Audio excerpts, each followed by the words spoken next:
soir d'info comme chaque 19h ci télévision Futurs Médias ci deuxième partie bi nag ñu war a dalal Siré Gorbal Sy jiite l'éducation pour tous ci kanam tuuti nag dinañ waxtaan ak moom ndax dafa génne livre tuddee ko la situation éducationnelle au Sénégal dinañ waxtaan ak moom ndax wax na ci grève yu bari yi nga xam ne am na ci njàng mi naka noonu sous secteur de l'éducation alphabétisation bi nga xamante ne nee na joxuñu ko gëddëm ci réew mi naka noonu yeneen i pàcc ci livre bi dinañ ci ànd ak moom ci kanam tuuti léegi dañuy dalal ki nga xamante ne mooy Abdoul Maliki Bousso moom mi nga xam ne membre bureau exécutif forum civil la xam ngeen ko Amnesty International at bu jot dafay génnee benn rapport boo xam ne ñu ngi ko tuddee indice de perception de la corruption Sénégal nag xam ngeen ne 2016 ba léegi avancé wul 46e sur 100 ci wàllu guerre ci réew mi lu tax dañ ciy dalal léegi Abdou Maliki Bousso di la dalal ci plateau bi. jërëjëf madame maa lay nuyu di la jaajëfal yaa monsieur Fall ci invitation bi ngeen invité forum civil ma teewal ko fii pour waxtaan ak askan wi. indice de perception de la corruption. ak mbiru guerre. bi nga xamante ne Transparency International moo koy publier. di ko jagleel réewu àddina bi. di natt guerre fu mu toll. ci réewu àddina bi. Pape Djibril wax nga ko 46e place moom Sénégal boobu ba léegi ma nga ca 2016 ci wàllu guerre ana lan moo war a mënta avancer. Sénégal 45 points la am. 45 waaw ci bu ñuy xëyma. mbiru guerre. dafa am maanaam boo nee 45 mooy lan. 45 mooy ñeent fukk ak juróom. point la ñu am te ñu doon wut téeméer. téeméer nag boo koy wut moom mooy maximum bi. kon 45 amul moyenne. 45 mooy mu mel nag boo doon wut 10 nga am 4,5. kon amoo moyenne waaw donc amoo moyenne. te loolu depuis 2016 ba léegi. dañoo xaw a taxaw. te loolu nag am na lu ko firndeel. am na lu ko waral. waaw xëy na bu ñu xuusee. dinañ ci ñëw parce que Transparency International dafa am ñaari xeetu nattukaay. day natt guerre bu mag bi nga xamante ne mooy projet yi infrastructure yi alal bu takku bi ñuy investissement bi loolu moom lay xayma moom mooy IPC. beneen bi mooy guerre bu ndaw bi mooy affaire état civil li ñuy daje mbedd mi. mooy petite corruption mooy guerre bu tuuti bi kooku baromètre mondial de la corruption moo koy natt. ñaari xeetu natt yooyu nag mooy permettre nit ñi ñu xayma guerre bi fu mu toll te Sénégal naam fi mu toll nii amul moyenne mais fu mu jógeen sore woon na. mais ci fan ngeen sukkandiku pour bàyyi Sénégal ba léegi ci 45 points yooyu mu bañ a am moyenne ci wàllu guerre. du ñun ñoo fa bàyyi Sénégal. waa Transparency Sénégal moo fa bàyyi boppam. Transparency day xayma rek. te buy xayma ci lan ngeen sukkandiku pour xayma ko. Transparency buy xayma day jël ay rapport yoo xamante ne ñiy jëflante ak Sénégal ñoo koy bind. maanaam mel na Banque mondiale mel na BAD dañuy jëflante ak réew mi du ko lebal xaalis. dafa am ay ñuy gunge investisseurs yi nga xamante ne c'est des compagnies qui s'occupent analyse risque pays dañuy xayma investissement bi yan karange la laaj yan tolluwaay la réew yi toll pour fekkee boo fa dugalee sa alal mun na mucc nga am ci li nga ci war a am yooyu yëpp nag bu ñu ko defee nii ci benn échelle boo xamante ne am 0 ba 100 fa lañ koy naalee mu jural ñu indice de perception bi. kooku nattukaay la du ñun ñooy ne nii. mais Sénégal ci jëfam. Sénégal jóge na 37 points. en moyenne de 8 ans jóge 37 points en 12 ans 2012 ba 2015 yegg si 44 points 45 points. donc dafa fekk ni Sénégal def na ay jeew. Sénégal bu toogee 2016 ba 2020 am lu même nombre de points 45 ci liggéeyu Sénégal la.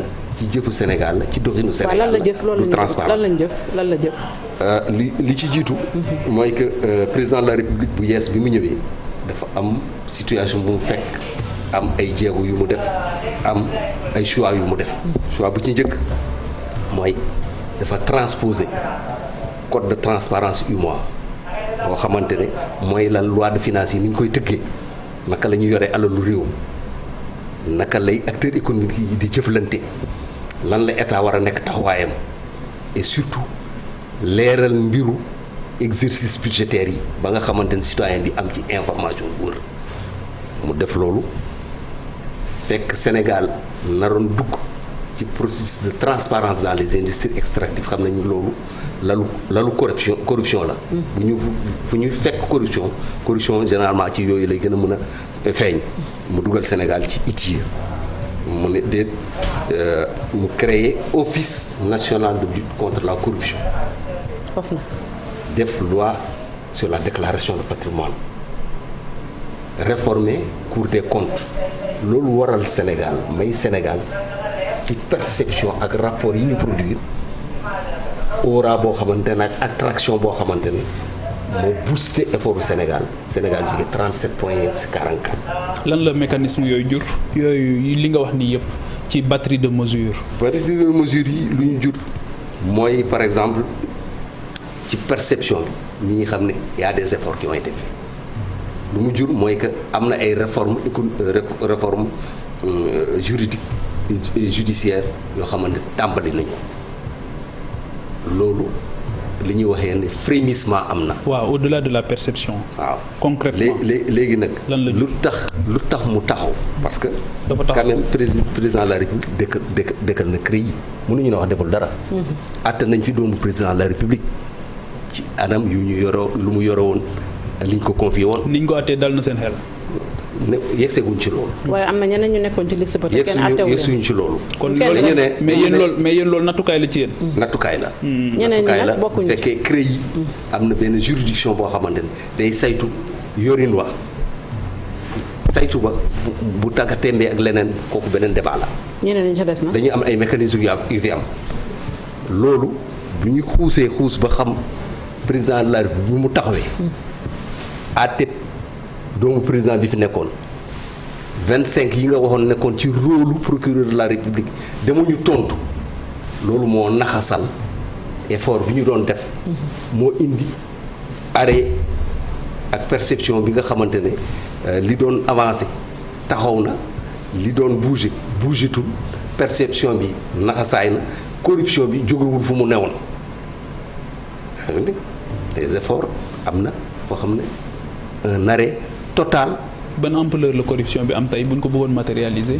corruption bi ban ampleur la mais chaque jour ngeen gis ko parce que yéenay siiwal mbir yi yéenay feeñal yenn mbir yi yéenay def investigation yi. yéenay defi rapport tam wax ñu ko ñu xam. déet ñun xam nga rapport bu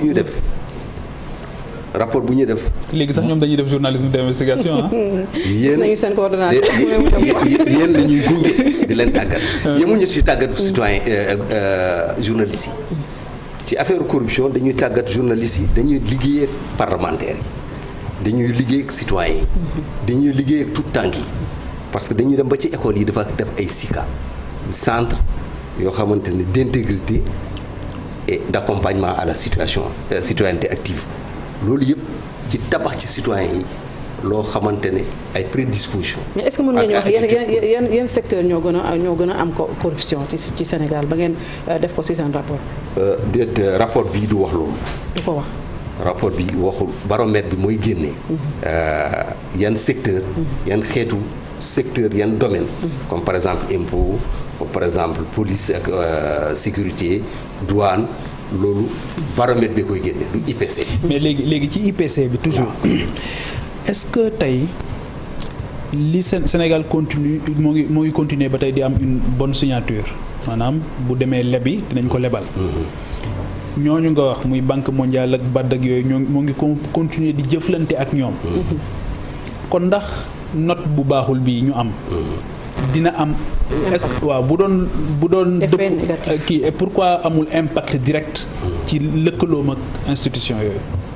xam nga institution yooyu buñ ci ñëwee xam nga au niveau international dafa am ñaari mécanisme yoo xamante ne moom lay réewu àddina yi di utiliser pour xeex ger ak jëli alal ba ñu luubal. benn bi mooy convention de l'Union africaine sur de lutte contre de prévention et de lutte contre la corruption. ñu signé ko à Maputo en 2003. beneen bi mooy convention des Nations Unies de lutte contre la corruption ñu signé ko au Mexique. Donc en 2003 moom aussi. te yooyu dafa may organisation internationale yi ñu mettre en place ay dispositifs de prévention. Banque mondiale boobu ngay wax dafa am le dispositif STAR. Le dispositif STAR moo ko war a may mu gunge état yi à recouvrer et à lutter contre les avoirs frauduleusement dissipés au niveau des pays. Mais malheureusement la Banque mondiale deful liggéeyam bi ci war. lu tax ñoom ñoo xam seen responsabilité la guerre bi nekk fii ci Sénégal nekk en Afrique et partout ailleurs dans le monde dañ ci am seen part de responsabilité. fan yi gis ngeen ci na ko génnee yéen que Fonds monétaire international génn na benn rapport boo xamante ne sur les 200 milliards non sur les 167 milliards d'aide au développement 12,5 milliards yi ay corruption la c'est des détournements qui sont planqués dans des paradis fiscaux. lan moo ci seen taxawaay ñoom. mooy tout Boubacar lu dal Boubacar Seydi. lan moo ci c'est un rapport qui est rendu public que vous avez rendu public récemment. ce pays là quand même war nañu mën a wax li ñu xalaat ak li ñuy jàng ci rapport yi. en tout cas réaction état bi c'est officiel amu ci mais seen partisans yi dégg nañu ñu ne amul benn base scientifique seen indice bi fan ngeen reposer pour wax ne Sénégal mu ngi toujours foofu te du avancé. xam nga Sénégal de waxuñu Sénégal avancé na wala avancé wul parce que Sénégal nekkul rek moom rek ci ma. mais ñoom réagir nañu ne amul base scientifique. Sénégal est là dans un monde. Et dans des unions économiques. Pourquoi ba ñu ne Sénégal moom premier en UEMOA c'est le premier pays de l'UEMOA. bu fekkee dañoo lajj. être premier chez les nuls ça ne signifie pas être brillant. Absolument. waaw loolu mooy problème mu Sénégal. Deuxièmement au niveau de la CEDEAO on est deuxième derrière le Cap-Vert. Le Cap-Vert am na plus de 60 points 57 points mais ñun on a 45 points. Au niveau mondial. On n'est pas sûr c'est 180 pays la ñu évaluer lu tax lu valable ci pays yooyu mënul valable Sénégal Sénégal rek dañuy wax ne notam c'est pas scientifique mais c'est la même procédure et la même méthodologie que TIA a toujours utilisé pour xayma loolu Sénégal li ñu ko xaymee noonu lay xaymee France noonu la ñuy xaymee keneen. mais est-ce que yeneen pays c'est 180 pays positivement à ce que li ngeen wax tenir na ci compte yeneen pays par rapport au Sénégal. ñun Sénégal la ñu xam.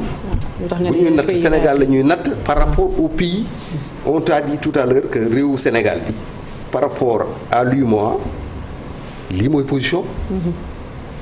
Par rapport au CEDEAO lii mooy position. Par rapport en Afrique lii mooy position. Dans le monde nii la 67e rang. Comment y remédier léegi. C'est ça qui est important. ni ñu koy saafarawee. ni ñu koy saafara mooy. fi jugement corruption bi nekk fànk ko. fu mu ne. fu moteur bi paanoon ñu noddanti moteur bi lii yëpp lu ko waral mooy que à un moment donné on a dit tout à l'heure que président de la République dafa taxawal Sénégal ñi nekkoon ci rôle procureur de la République sont pas allés répondre devant les juridictions pour ñu laaj leen li ñu leen doon tuumaal lan moo ci am wala lu ci amul.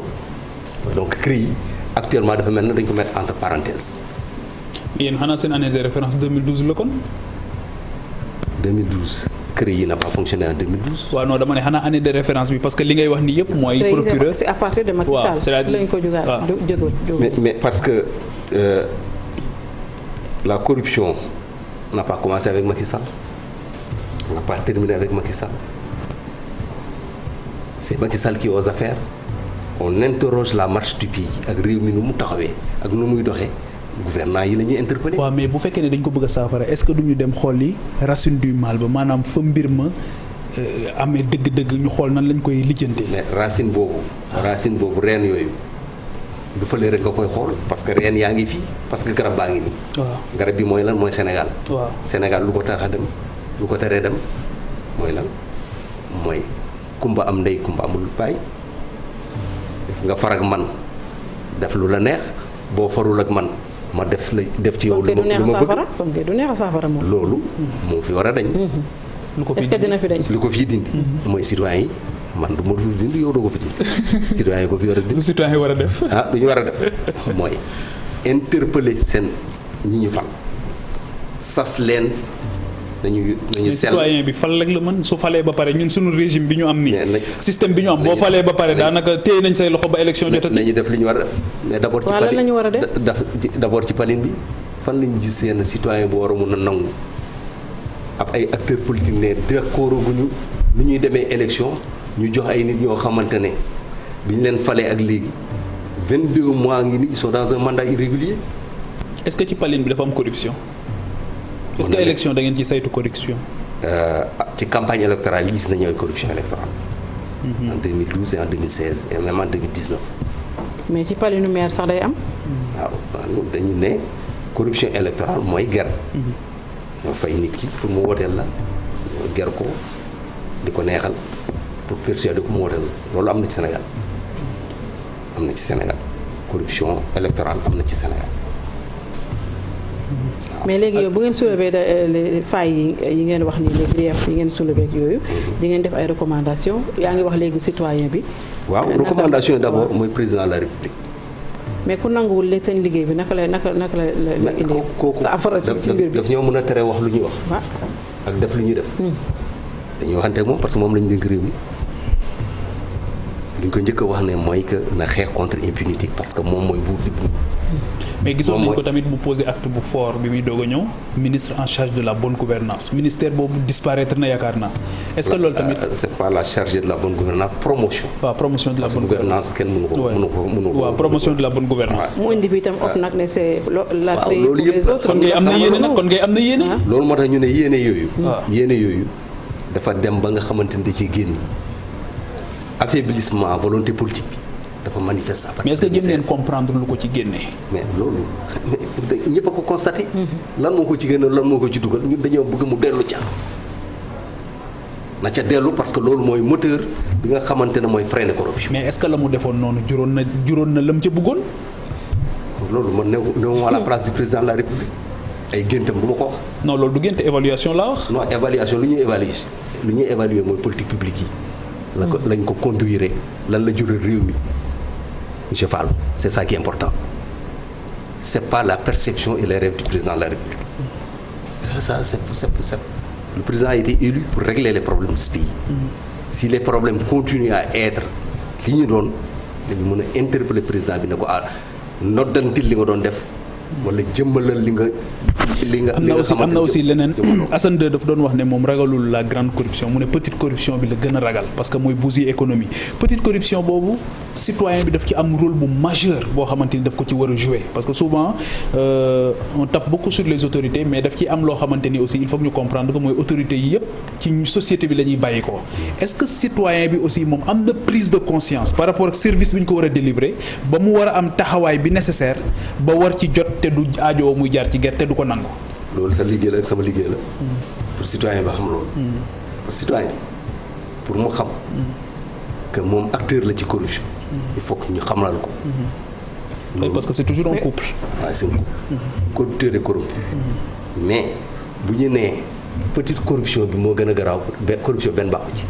ab guerre moom. day naxasal réew. day yàq day fausser concurrence bi. day enchérir service public yi.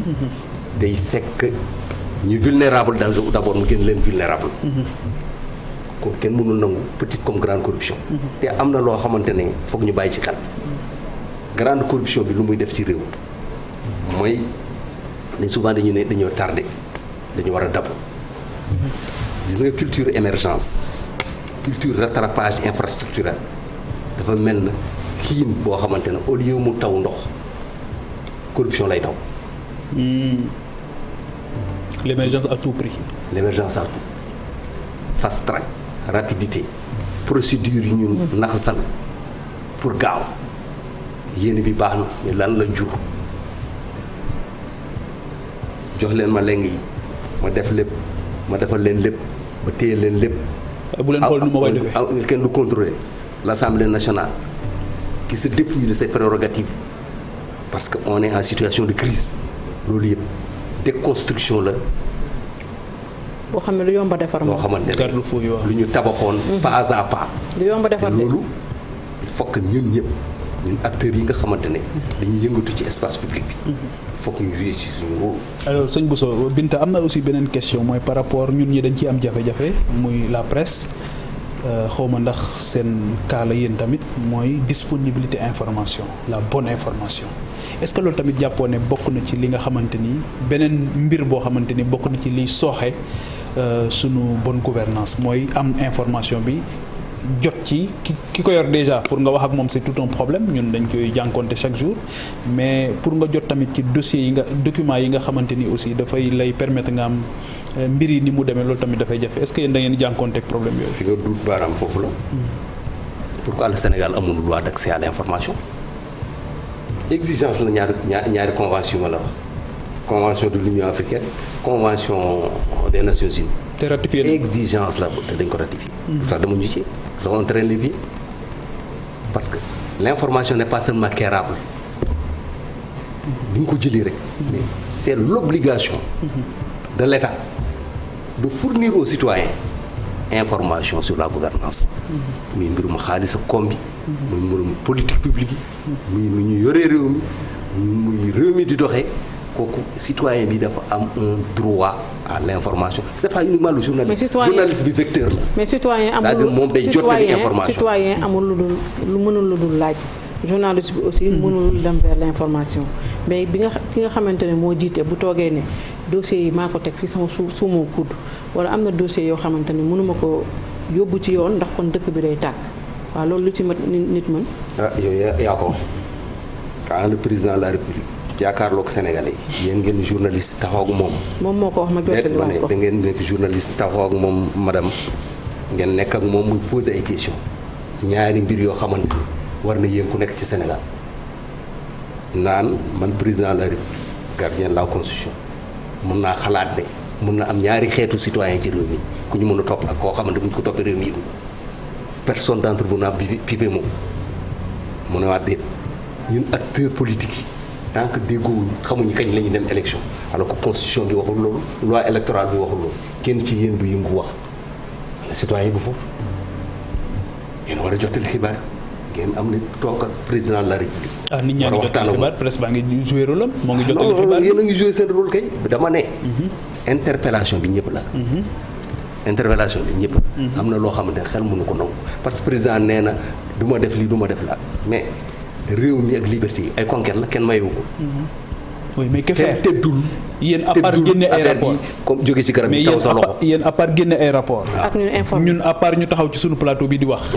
lan la ñu mën a def. dem ci citoyens yi waxtaan ak citoyens yi comme ni ngeen di def yéen a leen di yee suba teel bu ñuy tëdd yéen a leen di tëral seen lal yi yéen a war a fexe ba citoyen bi xam boppam xam wareefam xam luy war a nekk taxawaayam. léegi citoyen bi bu xamee ne élection bi dafa war a am te président ne defu ko. léegi d'accord ci ak opposition ñu ne defuñu ko léegi citoyen bi presse beeg société civile lu ñu mën. exiger. comment. exiger. boo exigé boo moytu prison Boubacar Seye gis nga ne Seye lan moo ciy taxawaay forum civil. mais ñun ñëpp ñu dem kaso.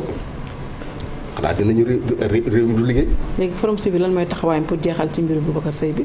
Boubacar Seye. waaw mais Boubacar Seye du moom rek moo dem. bi doon laaj transparence waru fa dem waru fa ne du foofu du place am. avant Boubacar Seye suñu militant la ñu xoxatal suñu coordonnateur à Kolda. ay saay-saay samba booy yoo xamante ne dafa dugg ci àll bi def lu leen neex. ñu interpellé ñi ci war a def seen liggéey ñu ne dañ leen tuuma. keneen ki suñu beneen coordonnateur la à Kolda non à Podor am lu mu wax ñu yóbbee ko yoon ak Boubacar li mu wax. mooy ñi ko tontu waruñu ko tontu président de la République tontu na ko boppam. conseil des ministres la ne ministre am saytul ma li ñuy wax ci mbir ma pour mu leer. mais loolu mooy tontu bu ñu doon séntu président de la République tontu la pour quelle raison ñu koy jël di ko yóbbu kaso c'est terrible ce qui se passe parfois nit ñi dañuy def sax lu ñu leen sant. mais aussi foofu am na buntu bu doy waar bu ñu fi tijji buntu bu doy waar bu ñu tijji foofu te pour man précédent bu dangereux la mooy gis nañ ci mbënd mi coow li jóg président ne defal leen ma rapport. gis nañ ci wàllum mbas mi bi coow li jógee assemblée nationale nee na yee moom pour mu contrôler day def mission d'information home. daal di wër ay dëkk ñu def seeni mission daal di ñëw toog jël benn document kii bañ ne commission d'enquête parlementaire gis nañ sax ñu substitué wu ci procureur ñëw ne yee dañuy auditionner ñi nga xamante ni ñoom lañ concerné woon foofu daal di sax rendre sax benn décision ñoom ci seen bopp.